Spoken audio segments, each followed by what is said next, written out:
All right. Today we have the wonderful thank you. Kristin Maier, Belka Maier. Yeah. And I just ran into you the other day, and I was waiting on you at the Capsize Cafe. Yep. And in discussion about, doing the podcast, BJ was like, your husband was like, hey, why don't you interview a TV writer? And I was like, yes, why don't I? And I was super excited. And this is perfect timing. So thank you for doing this. Thank you for having me. And like I was telling you earlier, I was so shocked. BJ's not usually that outgoing, and he offered me up, and I was delighted that he said it and you thought it was a good idea. So happy to be here. Yeah.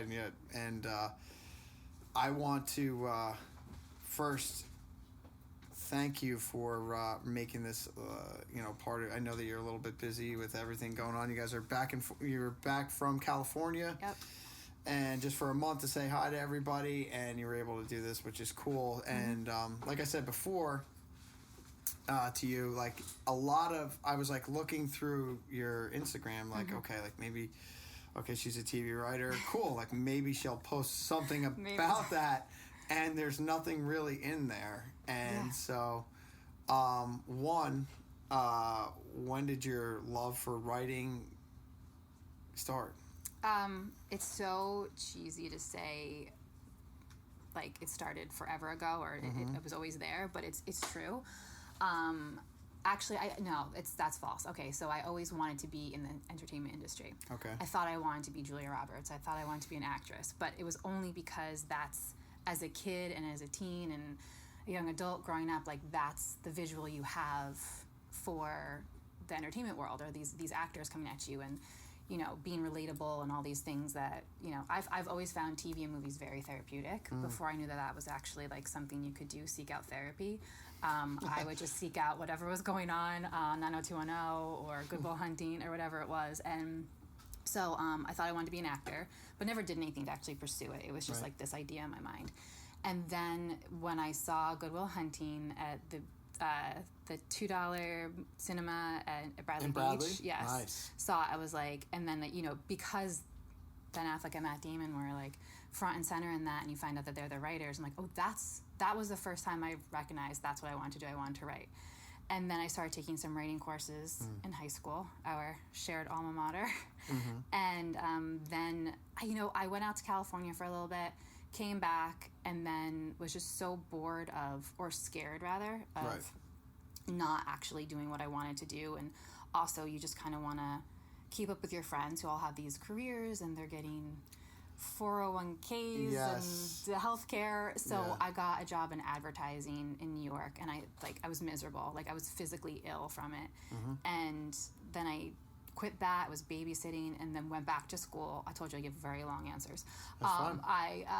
I went back to school at NYU, but just like their continuing ed. Yeah. And my professor, lucky enough for me, was like he was the head of the admissions for Tisch. And we just had to write like a short film. And he had me read mine aloud, and I was so nervous. Like, I was never very confident in my ability, or if I even had any. Right. And I was like, oh shit, like, he's making me read mine aloud because I'm going to be like this shitty example. And he was like, that's how you write a screenplay. And you had a similar notion to somebody who kind of gave you that confidence about something. Yes, yeah. And that's the worst thing he could have done. Exactly. Right, and here we sit. Yes, right, it was all I needed, and it has not been like a pretty path from there to here. And somewhere in the middle of it right now. But it was then that I knew I could, or at least had the confidence from somebody who was held to such regard that made me believe I could do it. And I've just been trying really hard ever since then. That's great. Yeah. Now, so give us some examples of some of the stuff you've done. Well, so from there, I begged my way into a job as a page at Letterman. And I was 26 or 27 at the time, and they like to hire people like just out of college because they keep you like under minimum wage and whatever. So I was like hustling. I begged for the job. Everybody else was like, they were pretty much begged to take the job, and I had 2 interviews, and everyone else was like, oh no, like they like begged me to take it. And I was like, oh, okay. And then I would work there and then take a bus after we wrapped to go bartend at Maxwell's in Hoboken. And then I got a gig. It's so funny. I always tell this story like on interviews for a job, and they're like, "Really? Aren't you embarrassed you're telling this story?" Because I was working on an independent movie in Brooklyn, and this location coordinator came up to me. No, he was location manager. Sorry, he came up to me and he was like, "You want to be a writer?" I'm like, "Yeah." He's like, "Well, the way into the writers' room is through the locations department." And I was like, "Whoa! Like this is so cool! Like you just like you meet the most interesting people who give you these nuggets of wisdom that you would never find in a classroom." Right. So I hustled my way into a location coordinator gig, which I had no business having. I don't know how I got it. And it was for white collar, and I worked, it was at Silver Cup Studios in Queens, and the writers weren't even in New York, they were in LA. Right. It was so far from the writer's room, so he had very poor advice, but I took it, and I got a job, and from there, my now husband and I, we had been on and off, as you may know or remember, I've seen some saga at the bars back in the day. He was in LA, and we had gotten back together, and I managed to get a writer's PA gig at that same show, White Collar, in LA. I get there, we drive cross country. I'm like mute the whole way because I'm so petrified, because this is all I've ever wanted, is one, to be with BJ, and two, to move to Hollywood and be a writer. Right. And I'm actually close to maybe having those things. And I slept the whole way cross country. I didn't speak. I was petrified of what I was doing. I was so scared.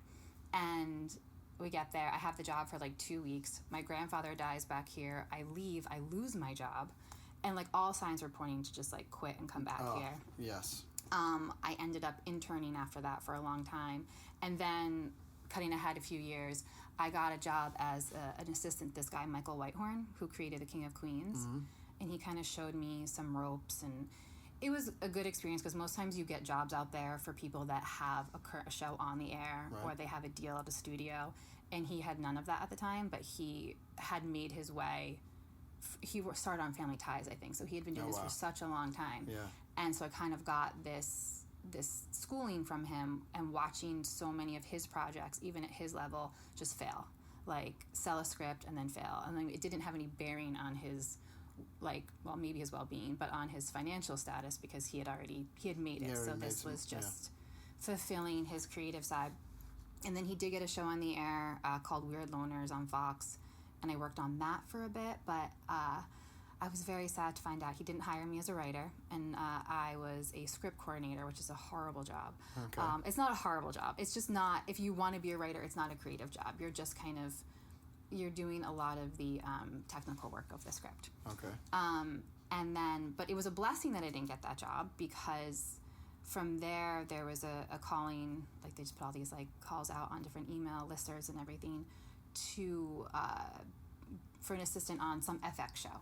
And I go in, and it was for It's Always Sunny in Philadelphia. Right, nice. And that, oddly enough, okay, so another girl that we both know, one of my good friends, Jess Ward, mm-hmm. She went to SAB in Manhattan at the time that Glenn Howerton, who plays Dennis on It's Always Sunny, went to Juilliard. And right. They kind of always just stayed in touch and were friends. And she sent him a couple of my scripts. And he was like, "Get this girl in here. I can't wait to meet her." I'm like, sick. This is it. This is a huge, big break. I go in, and he was like, "Okay, so, you work for Michael Whitehorn. I want to throw my hat in the ring. Let's get some producers on board."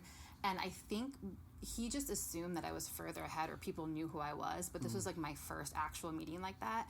And then once he realized, I was just some girl trying to make it, and had written a few scripts that he liked, he, scaled back a little bit. And he was like, "Okay." I've had that feeling. Yeah, yes. And it was someone once told me, I heard someone say that nobody wants to take you to prom unless everyone wants to take you to prom. Yep. And it was a little bit like that.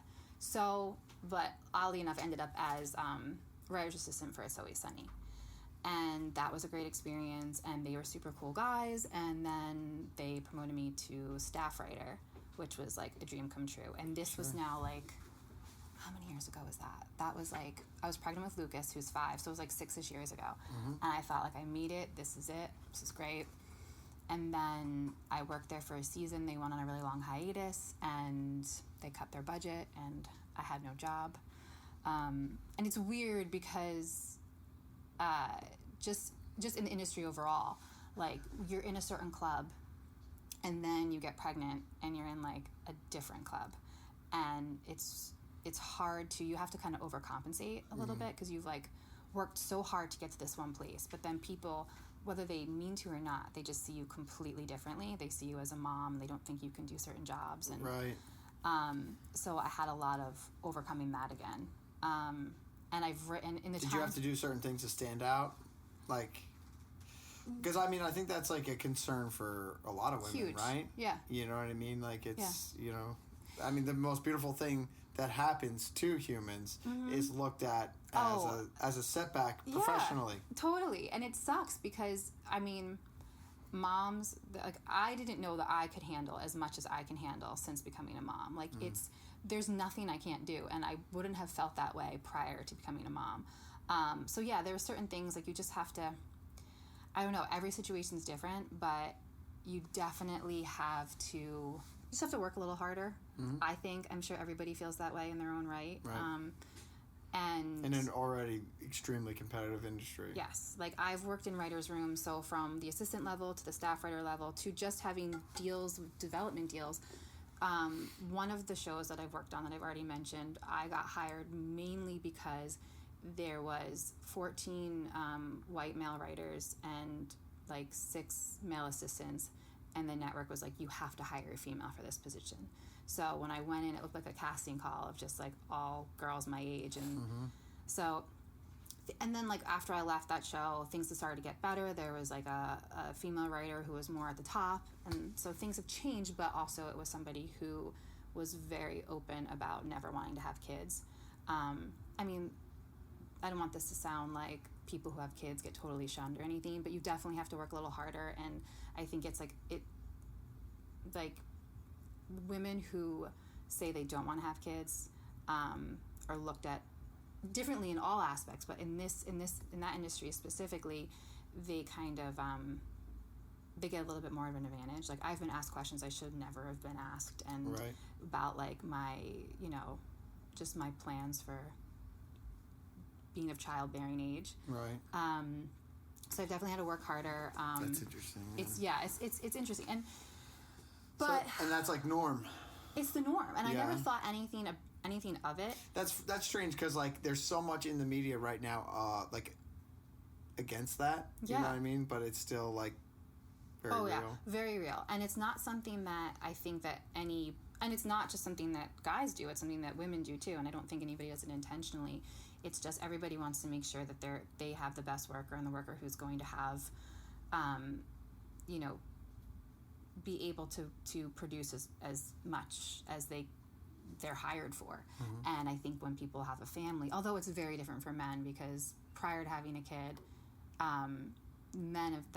the men that I've worked with have passed work over to me and to guys who were both single at the time because they had to do stuff with their family that weekend. But if I did that, like, I don't think I would have had a job anymore. But since that job fell through, and it was great because when I found out I was pregnant with Lucas, I was an assistant, and I was just like, I am not going to be a mom and be an assistant, because if I have to go to the bathroom, I want to be able to go to the bathroom when I want to go to the bathroom. When you're an assistant and you're typing on the keys the whole time, you can't. And I got some great advice from another coworker who was just, Were you nervous about telling, like, your... And I didn't tell them. Okay. But before I got the job. So what happened was this coworker of mine was like, no one's going to just offer it to you, even if you're deserving of it. Like, you have to show them. And I totally respect these guys. They ran such a great show. He was like, you just have to tell them that you're ready, and you have to ask for it. No one's coming to you. So I did that. I marched into his office, and I got the promotion, and it was great. And then there was some part of me that just felt so guilty for months because I didn't say, oh, hey, I'm pregnant. But I'm like, it just didn't. And I'll say the day that I was showing, everything changed. Like, people everywhere at that job just started treating me completely differently. And again, it's not something that, like, I don't want to sound like I'm complaining or that it's to be pitied. It was just like human nature. Yeah. It was just and that's the nature of that business. That too, sure. Yeah. But for the last 6 years, I've had a lot of like almosts and just been developing a ton, have had different studios and actors and stuff attached. And actually last year, I was at my breaking point because it just started to feel really unfair, because my husband has worked at a sitcom and a stable job for a long time, and now we suddenly have 2 kids living in the middle of Los Angeles, and I still don't know how we were even like making it all work. And I'm just in this, we're lucky enough to have this little like back house that I just write in, but I was starting to feel a lot like Russell Crowe in Beautiful Mind. I'm like, I'm just creating these like fake things that don't matter and nobody reads anymore, and whatever. So it was last summer around this time, and I had been pitching a couple things, but you know, it's a great feeling. It's amazing how much like an email from like, hey, you've got this pitch meeting that day, can just fill you with such joy. Oh my God. But then then you do it and they pass and it goes away. But it's frustrating that you can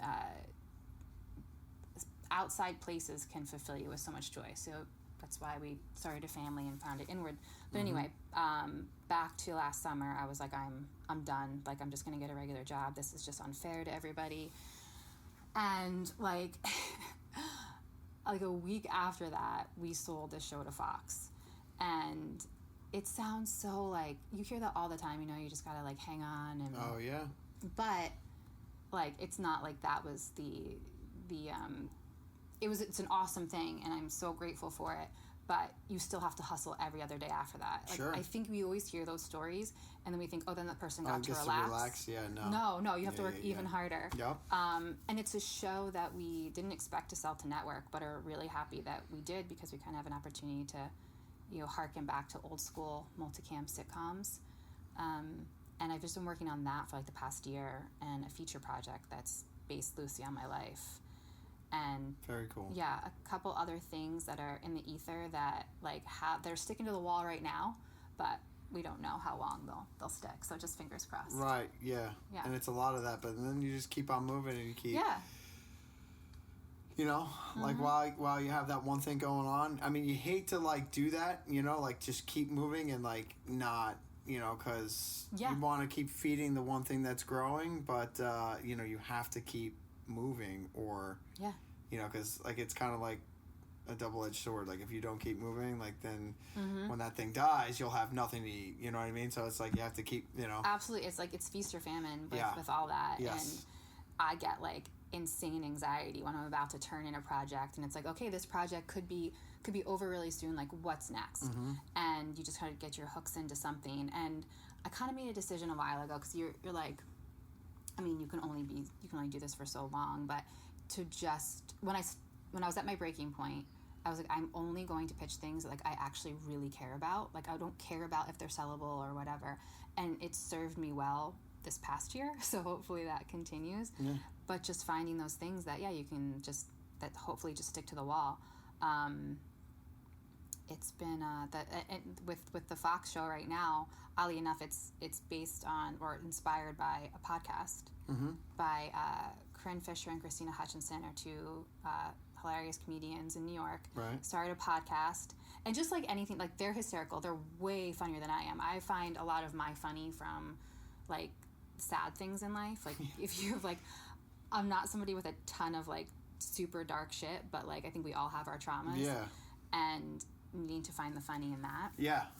I think like that's how you it's how you keep going. Get up every day sometimes. Yeah, exactly. Yes. You know what I mean? Like when you're doing things like, you know, when you're living creatively, it's not like we were kind of talking about before, like, you know, the 9 to 5, the 401k, the clock in, clock out, the money that is like that you can just, you know, put your head on your pillow at night knowing that will happen. Although, I mean, like, of course you can lose your job and things can happen. But like when you're living in a creative space, it is like you have to be able to find some sort of levity, because you will bang your head against the wall. Yeah. You know, you can't go to sleep at night being like, oh, we've got that vacation to Florida in a couple months. Like you have no idea. Like and we miss that because there's so much comfort in it. But they always say like, you know, like if you have to love what you're doing. Like don't try to be a writer. Don't try to do this kind of outlier thing unless you absolutely love it. And outside of like my family, it's the thing that like gives me the most joy. And sometimes I worry about that because I'm so happy and comfortable completely by myself in this little back house, just writing these stories, which are inspired by people I love and have spent a lot of time with. Yeah. But I'm very comfortable by myself. I don't know what that's going to look like in 10 years. Yeah. Well, I think that it takes a lot of courage for you to continue, especially with the family. Because it's like really easy just to give up. Yeah. You know what I mean? And I still have like no idea what I'm going to be doing. This feels right. I really enjoy it. I enjoy meeting people. I enjoy talking about like, what's, what lights them up. And for some strange reason, I've always kind of saw myself doing something creatively. Never really knew what it was. And I still really don't. And, but I'm like, exploring different things and kind of going back to old ideas. And recently I've felt like they don't really feel right anymore. The old ideas? Yeah, I used to sell sponsorships for like sporting events, and I've been trying to do that on my own. And although like I do get a feeling from it, and but there's just something that is just not really clicking anymore. Well, when you've tasted something like this that fulfills a different side, or more fulfills more, it's hard to ignore it. No, it's very true. And finding like really how I'm going to like make this thing like what I'm going to do has been interesting. So so like recently I've kind of like really felt that maybe like this is the thing that I'll lean into, and it's pretty cool to think about. Well, we were saying that a little bit the other day it's about how there's no like real measure of like how far you are away from it feeling it being successful in all aspects, because right now it's like I think we're both in positions where what we're doing is successful because it's bringing us joy, and you found something that you want to lean into. But it's so hard to know how far you are away from it continuing or being over, and that's terrifying. And that's why you gotta love it, because it's terrifying in that sense. Also, it's terrifying in being alone with it, because you can't I can't like run around and tell people what's happening, because it just like the look on somebody's face when they're like, oh, that's so cool. I know. You know what I mean? It's like I immediately want to be like, fuck you. You know what I mean? I know. And then the second part is I'm like, oh, maybe they're right. Well, that's the scariest part. And then it just makes me shrivel up into this other like ball of like, now I don't know what to do. And like, now I'm going to do nothing. And then like, I start to like rethink everything I've done in the last like... No, absolutely. That's how I feel. And you said something about like, you don't really see any of this stuff on Instagram, and I post so much, like my life's out there. And part of it is superstition, and another part of it is just... I like that. Yeah, that's funny. I'm like the same way. I'm like, dude, I'm just going to keep that to me. Yeah, I want to tell everybody, and like... Yes. I want everyone to know, and because but it's weird you feel like you have to keep it close to the chest, because I feel like when I tell people about some parts of it, it feels like you're giving a little too much of it away. Yeah. Like it's not yours anymore, or you cheapened it in some way based off how you interpret somebody's reaction. Yeah. And also some of the things that I have going on. There's one project one feature that is loosely based on my summer growing up, like in the early 90s, before I moved to the Monmouth County area when I was in like Barnegat. And it's like a coming of age of these 4 girls, and they want so badly to grow up, but they really want to stay kids, and their family lives are falling apart. And so there's that, and there's something else that's about my, like, hypothetically speaking, if Beej and I move back here, about like keeping our marriage together, because it's very hard for me to come back here and not revert to like old personalities of like the ghosts of my former self. And I've learned, every time I come back, I learn so much more about who I used to be, which I promise this connects to what we're saying. That I was just such a people pleaser. I like never wanted to be alone because I think I was scared of finding out like this wasn't what I wanted, or I needed to really actually go out and not have everybody else's life because I was doing what everyone else was doing. So now when I want to share things with people and I come back here, it feels hard to do without losing some of it, because it's almost like I kind of have to have this tunnel vision and just keep my head down. And it's easy to do that in LA because we have this quiet life there, and I get so depleted here because I know so many people. But it's not really about anybody else, it's about myself. Right, of course. Because it's who like I'm fighting against, and it's just myself. Oh, it's just, and that's it. It's always, and like, you know, it's that old thing. It's just like, it's always me versus me. Like, I really don't truly care too much about what other people think, but it's what I think. You know what I mean? So, like, that look that you could possibly give me when I expose myself, like, you know, and what I'm trying to do wreck me. Could destroy everything that I've been working on for years in one look. Right. You know what I mean? I'm just like, and I only know that just because it's happened before. Yeah, well, you wouldn't, I mean? Unless it did. And, you know, and it's just, that whole thing of, like, there's still that little piece of me that wants to be like, hey, look, like, I'm doing something too. Yeah. You know what I mean? Yep.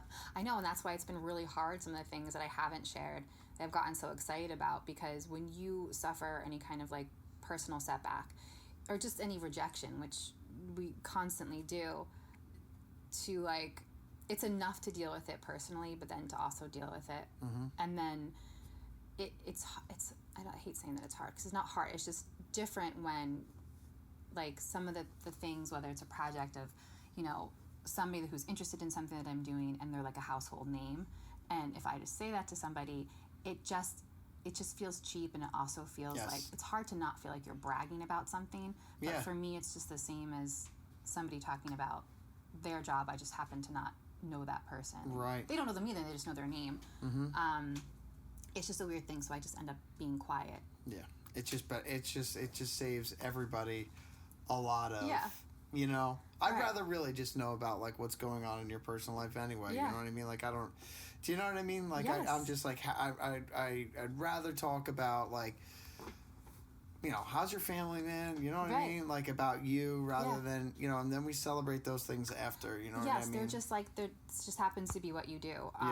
But yeah, family life is great. I feel it's wild. I never thought, like, out of me and, like, all of my cousins and everything, that I would, I never even thought for sure I would be somebody who got married, let alone be, like, the first cousin to get married and then have 2 kids. It's wild to me. Like, sometimes I look around and I'm like, BJ, we're married, number one. We live in Los Angeles and we have these 2 kids. Like, how did that even, I don't even feel sometimes like that I was capable of producing a life like that. So, we're so boring. We got, like, all of our crazies out at all the bars around home, and now we sit on the couch and just have 2 awesome kids. And that's amazing, though. Yeah, but we're going through it together. Like, a lot of the stuff that we're talking about, like, you know, personal demons and also just trying to find your own place and pursue things. Like, it's been rewarding to do that with BJ, because he's on kind of a similar path. I couldn't imagine what it would be like to be married to somebody or be in a relationship with somebody who wasn't doing something creative, because there's so many more down days than there are up days. Oh, for sure. And he's been, like, my biggest cheerleader with it, and, you know, we keep each other inspired and moving forward with it. But I know I have plenty of friends who have, you know, one person is like a banker and another person is an artist, and just when it's not working for the artist, how that colors their entire relationship. And that's I'm grateful that I have that support system. Yes. And him. Yeah. I mean, I don't know, like you said, you have that other, like, what, that friend couple that, you know. Yeah. I mean, I don't know how, like, because eventually the bills have to get paid. You know what I mean? Someone's going to feel like an asshole. Yeah, right. So, like, at some point, like, if that other one isn't contributing, a lot of, like, financials put stresses on certain situations, and all situations. Yeah, I guess you're right. No, I'm just saying. No, but it is. Like, and words come out and things start to happen, and you know what I mean? So it's really like a absolute blessing that you two are supportive of each other, and it's really cool to see. I give him all the credit for that because I've been beautiful minding in a back house for 6 years and got a few things to stick. That's great. Yeah. I mean, that's that's all you like. Just a few things, man. Yeah. And it always says that like it always takes one. Yes. Yeah. One, and then another one, and then another one. Of course. But like once you get that one, like it gives you the opening to have the conversation. Right. Well, it's kind of like the person who gave you the confidence to feel like you could be good at this, and the person who gave me the confidence. It's just another layer of that. You just get this another thing. So I was done last year, and now this charged me up. If this show doesn't go, because we're just in script stage, if it doesn't go to pilot and it doesn't go to series, which I'm hopeful, of course, that it will, the fact that I've gotten to here has at least charged me up for more, and I feel confident to... Like, fuck that, I'm going. Right. And now I'm here, and we're doing this thing now. Right, and just like the people-pleasing nature of being back here, it's hard to not be that way in LA, and the pandemic showed everybody that you can kind of be wherever you want to be, so... Right. I'm like... going to make my own rules a little bit more and be where I want to be, because and not feel like you have to give up your career, because there's always things happening everywhere. Yeah, no, and I just as long as you're moving your feet, right? Yeah. And you're trying to, feel inspired and inspiring, right? Like for me, the way that I kind of like get out of myself is like I try to be of service in any way that I can, to get outside of my head and. Like how? What do you mean? So like, I'm pretty active in the in my recovery community. Yeah. And that gives me like a lot of the strength to keep going, like, because some of the days I just feel like, what am I like? What am I doing with my life? You know what I mean? Like, I know exactly how you. I pick up my head and I see.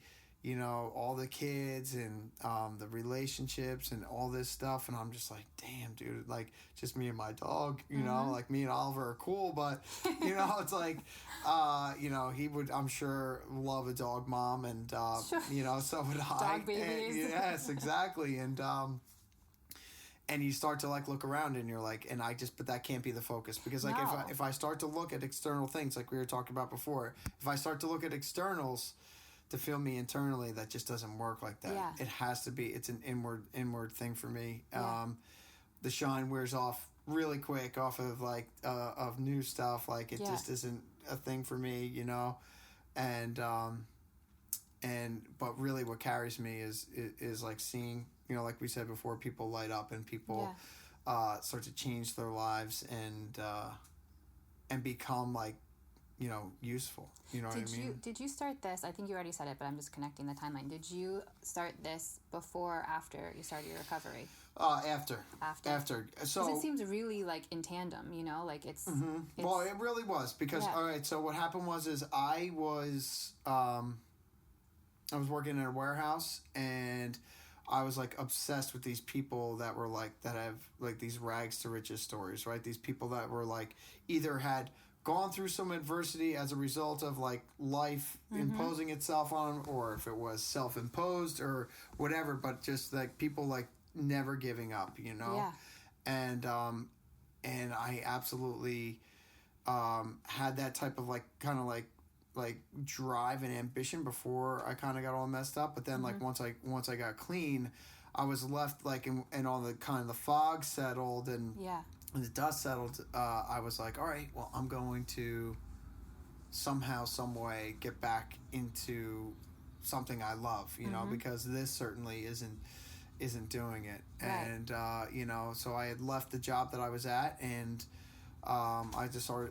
decided to start my own company, and Farkas had a spot open at the restaurant. I was like, boom, done. Right. Because like I had, that gives me like so much more time, and plus I love that place. I do. It's a good place. No, it is. I mean, and being with, like those people are like my family. I love it very much over there. And there's nothing like the people that you are with in the service industry. Like there's nobody like it. Like the family that you create there. Like yes. I miss that feeling because it's like. It gets weird. It does get weird. They know more about you than yourself and your family. Yes, exactly. Because you can't hide that. You know what I mean? You can't hide it.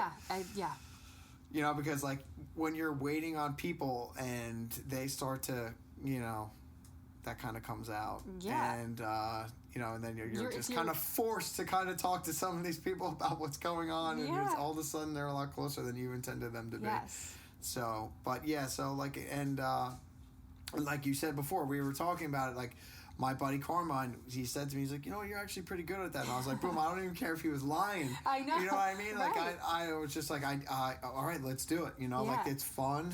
Yeah. And, yeah, I'm going to Do you keep think going. have you ever thought about this? Do you think you're an extroverted person or an introverted person? Or Oof. So, honestly, that is all on contingent on, like, what I'm doing. Yeah, same. Like, internally. Like, I could, no problem, go up to you and have a conversation with a stranger and just be like, kick it for a little bit and have no problem. Yeah. And then there's days where I'm just, like, thinking about murdering you. You know what I mean? So, it's just, like, it can go either way. It's a very honest answer. Yeah, well, yeah. It's true, though. I mean, ask a question, you get an honest answer from me. Yeah, so, that's, because I always wonder about that. I think I'm very extroverted one-on-one, and then just very introverted when I'm around groups of people. In new situations, right? For example, I like in the last like year, I started going to the gym, and I'm not a gym person, so... Okay. Like in most situations in the beginning, I don't know what I'm doing, so I'm fearful, and like I'm just quiet because I'm like watching what's happening. Right. And then once I get comfortable, like you won't be able to get me to shut up. Right. You know what I mean? Same. Yeah. Yeah, I know. Like those first like awkward moments where you're just doing like I'm just doing the weirdest stuff that like it's like such a basic task, but I'm like messing it up completely because it's just something that's so new. Yeah, I just like there are just so many. Like if there was a camera following me around, there are just so many cringe-worthy, just really just weird stuff, and I'm always just like, oh god, that was weird. You know? Yep, I do it all the time, daily in my head. But I mean, it's makes for interesting conversation and something to laugh at. I'd have to say that the one thing that I've gotten. And it's always never really been a problem, really, is that I can laugh at myself. Yeah. You know what I mean? And not taking myself so seriously, right? So you have to have that when you're doing what you're doing, right? You can't, you have to be able to let it go while you're doing it. Oh my God, which is a hard thing. Yeah. It's been easier, like once you have that first sale, and then it's easier to let some of the other rejection go while the other thing's still on your plate, because once that goes away, then it but I've always been good at that. Like I was saying before with like why TV and movies are my therapy, just like certain childhood traumas and things that I experienced as a kid. I just kind of learned to be funny because at a certain age I was just kind of thought as too much by certain people, and I would either I kind of folded, instead of it not, the way I made that not hurt my feelings was that I would just be funny, and I didn't care if people were laughing at me. It was just making me feel less too much, and I was at least making them laugh, or if people were fighting, I would just make a joke. Yeah. So I kind of always had that in me, but I never considered myself a funny person. I was just trying to make people feel happy, and then now, like it's why, like I was saying earlier about Corinne and Christina, who I work with, they are truly funny people, and I find the humor in the darkness, but it's been a great quality, because while it's a great fodder for writing and for stories, it also helps in the actual rejection of trying to write those stories and have a career. Yeah. But it's funny, the things that like the things that were flaws or were thought of as flaws as you grow up, and are the things that kind of help you now. Oh yeah. Like 1000%. All my anxieties and because I had constant anxiety, I just try to look at it. I'm like, this is your superpower. This is your superpower. I haven't exactly figured out how to channel it into a superpower, but just thinking that I can use it somehow kind of helps get me through the days that are more anxious than others. Agreed. I've always had this like do it and deal with it, right? You know what I mean? Like rather than like, you know, like not thinking about like, rather than over analyzing, I'll just do something and then, you know, deal with the backlash, you know what I mean? And like, I wish I could be more like that. I overanalyze way too much. If I just did it and thought about it later, like sometimes it's amazing I've gotten from point A to point B with how much I think. Yeah, I just think it was, you know, eventually just being, you know, in a spot where I was just like, all right, well, there's, you know, we were talking about before, like when you're older and like, you know, because I'm really close to my grandmother. She lives with my parents, and I just like kind of like always observe. You still have your grandmother? That's amazing. Yeah, that's wonderful. Yeah, we're really close. And actually, it's so funny. So when I go to work in the morning, I drop Oliver off, and they just like watch TV together and talk together. Oh my gosh. It's like it means the world to me. I am wearing. You know? We probably can't see it anymore, but I'm wearing my grandmother's lipstick, who died like 9 years ago, which sounds really creepy. No. But when she died, I swiped it. I was talking to somebody recently about how like we don't have family heirlooms. My parents didn't save things. When my grandmother passed away, she always wore this one lipstick, and I swiped it from her dresser. And it's the only lipstick I wear. I'm wearing her watch that doesn't even work. I don't know why I just looked at the camera. That's cool. And then, but yeah, so I get it. Like you try to keep these people with you. So when you said grandmother and you saw her, I had to talk about her for a minute because that's beautiful. No, yeah, it is. No, and I'm super blessed to be in, you know, be present for that because there was a time where I wasn't, and to be able to, you know, to be a part of her life and like to be able to kind of like when I talk with her, you know, because she's had her own ups and downs in her life, and see like how, you know, strong she is and how, you know, even mistakes like as a family, you know, people make, and it's just, it's interesting. Yeah. You know. Well, it's interesting to see like how important it is to, I don't know, man. Again, just like not take it all so seriously. Right, but like, and also I think there's so many things that we like reject because we're supposed to like move on and like go away and grow up, and so we reject these certain things. And in so many other like cultures, it's like it's a sense of pride to live near and with your family for as long as possible. Yeah. And other cultures see it as the opposite. And I think the pandemic kind of changed a lot of that. Like, not to like pigeonhole white people, but they kind of were like, thought it was this grand new idea to like go back home and live amongst your village. Right. And it was like, well, no, this is what other cultures have been doing forever. And like I said, it's a sense of pride. But I also what you were saying about how close you are with your grandmother, and feeling lucky that you have her and you get to like have that connection with her, and she watches you with your dog. It's so cool. We've been in LA about 13 years now, and I've been coming back around to the feeling of, and the fact that it's wild that I've been married for almost 10 or almost 9 and have a almost 6-year-old and a 3-year-old, how quickly time goes. And I have a friend who recently lost their mom, and I can't imagine, like, I lost my dad in 2005, the idea of losing my mom and me not living nearby. And I don't want to be fueled by death, but I also want to like be around the people who are here while they're still well, and have those memories. And I mean, yeah. Well, death is like such a weird thing to confront. Yeah.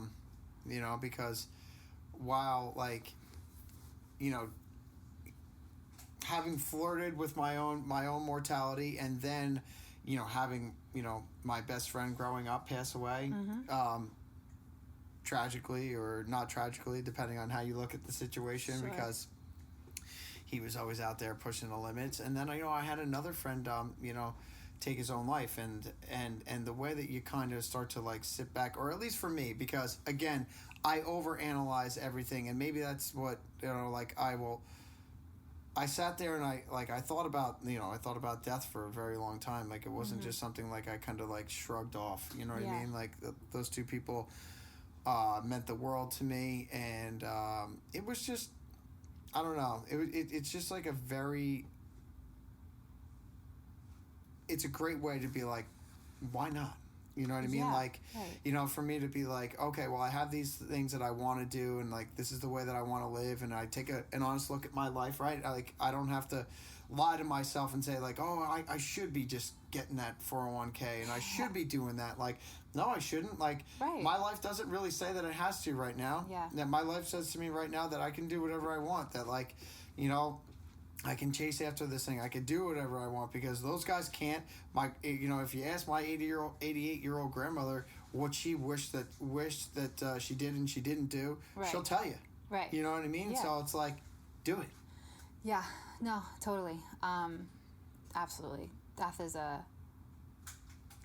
don't know, like, it doesn't have to be, it is obviously horrible when we lose the people that we love that mean so much to us, and it can motivate us to not wait around. But I don't know, it's kind of inspiring too. Like, I hope you know what I mean. I don't mean like to die is inspiring, but just the idea that we're all going to. Well, it's the you get to take an honest look and see like how beautiful life is, right? Mm-hmm. Like, there's a guy, I don't know, you know that guy Gary Vee? No. All right, so he's just like this entrepreneur. His family immigrated from Belarus in the 80s, and like they had a liquor store up in New Jersey, and like he basically was this guy who took to like start making content in like the early 2000s, and like he just took to it, and just in his life just like he really exploded in like selling like online advertising, right? And like he has a huge agency now, but he's just like he puts out hours and hours and hours of content, but like his message is just like the gratitude of being alive, and like how it's like the idea of you even being born, right? The odds on that are like 1 in a trillion. And then making it, yeah, and it's like, and then you start to, you know, and then, you know, I don't know. There's just so much to like to look at it differently than I used to, and no, I agree, and I also am finding that it's like, I think the way we look at courage is different, or should be different, because like you know, for me leaving New Jersey and going to LA and having this career there, like, it takes a lot of courage, it takes a lot of strength, but I think also we have a hard time, myself especially, is to look at like the idea of coming home or something like that as finding the courage to that too. Like, they're equally courageous, right? And to like what you were talking about, pursuing and not having the 401k, like, it's courageous to do that. And I think a lot of times people look at either like going far and away or having like big and a lot as being the courageous things, when sometimes standing still is the hardest thing to do. Like, not making progress, but standing still and like not, for me, standing still and complaining is the hardest thing for me to do. Complaining? Yes. Yeah. You know? Yes. Yeah. Because I'll do that. I'll be like, and then I'll start pointing fingers, and and then I won't do anything, and then it'll take a tremendous amount of courage for me to get myself out of that scenario. Yeah. To stand still, but I didn't necessarily mean to like not like move forward. Just to like, I feel like I'm not articulating what, but I agree with what you were saying. Like to pause, like just like pause on life. Not even a pause on life, just to not stay in one place, but to, I guess, just to accept where you are and what you have, and pursue what's around you versus always looking outward. Yes. That's a little bit more what I meant than standing still. I think that was incorrect. So like, that's really cool that you say that, because there's like, I will think about that. I'll be like, oh man, well maybe, you know, like I'll be when I get, you know, but rather than be like, wow, there's just so much around me, right? You know, like as like booking guests and stuff, I'm like, I know so many interesting people. Yeah. And that's the whole idea of like, right. You know, like what I'm trying to do, there are interesting people all around me. You know what I mean? Yes, and I think we often look out, like, especially in my industry, we look out for like the person who has the most likes, the most followers, and the most whatever, as being the most interesting, when really it's like probably the homeless guy that I pass every day, like getting his life story, and people look sadly look past that kind of stuff. But aside from just like the people that you pass on your way here, I bet every single person is interesting and has a story. I often think about like everybody that like was in high school the time that we were in high school and is like obviously since graduated, but like that group of people, there's so many people doing so many things. Like there's a lot of talented people in that small group from our bubble of a town that it's interesting. It is very interesting. Okay. So yeah, I mean it is something to be said about just like not breaking away from the norm and pursuing, you know, even despite, you know, you have two little mouths to feed, and I think it's very, again, courageous. Thank you. That you pursue what you're pursuing, and you get up every morning, like even though it doesn't feel right, you still right. I mean, you know, like some days, and you're just like, I can't believe. Not today. Yeah, or like I'm just like, why am I this way? Like, why can't I just like be like that dude that is just like totally okay with everything, and I'm just not. So, I certainly you know, tip my hat to the energy you put forth on going after your dream, and you know, I really want to thank you for taking the time to do this. You're very welcome. I admire what you're doing as well. So thank you. We can reconvene at yes, some we point. absolutely will. We will reconvene after everything comes to fruition. Yeah, on both ends. Yes. Right on. Awesome. Cool. Thank you. Thanks, Aaron. Right on.